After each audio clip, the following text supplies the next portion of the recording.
نہ یہاں ثابت ہوتا ہے۔ سوامی جی، آپ نے کہیں پوری اتہاس میں، پوری ہسٹری میں، مذہبی یا غیر مذہبی ہسٹری میں جنگ بدر جیسی کوئی جنگ دیکھی، پڑھی؟ نہیں، ہم نے تو ایسی نہیں پڑھی۔ 313 کا مقابلہ ہزاروں سے ہو، جنگ بدر کوئی ادھارن ایسا نہیں ہے۔ سب سے بڑی چیز یہ ہے کہ جو مہان لوگ ہوتے ہیں، مہا پروش ہوتے ہیں، وہ برائی کا مقابلہ کرنے سے ڈرتے نہیں ہیں، لیکن سمے اور پرستھتیوں کو دیکھتے ہوئے کچھ سمے کے لیے برائی سے دور ہٹ جاتے ہیں۔ اللہ کا حکم سورہ 7 آیت نمبر 199 میں آیا، جاہلوں سے کنارہ کر لو۔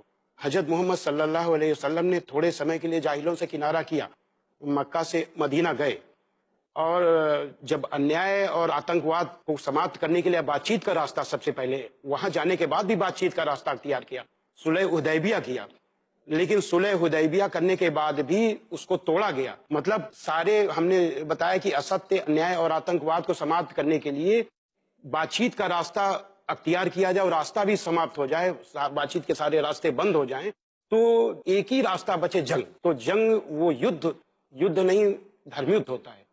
تب حضرت محمد صلی اللہ علیہ وسلم پر اللہ کا حکم آیا سورہ 22 آیت نمبر 39 میں کہ جن مسلمانوں سے خام خواہ لڑائی کی جاتی ہے ان کو اجازت ہے کہ وہ بھی لڑیں، کیونکہ ان کے ساتھ ظلم ہو رہا ہے۔ تو قرآن مجید کی وشیشتا یہ ہے، اللہ کے حکم کی وشیشتا یہ ہے کہ دھرم کو دیکھتے ہوئے اس یدھ کو مریادت کیا گیا۔ سورہ 2 آیت نمبر 190 میں کہا گیا کہ جو لوگ تم سے لڑتے ہیں تم بھی خدا کی راہ میں ان سے لڑو، مگر زیادتی نہ کرنا، کہ خدا زیادتی کرنے والوں کو ناپسند کرتا ہے۔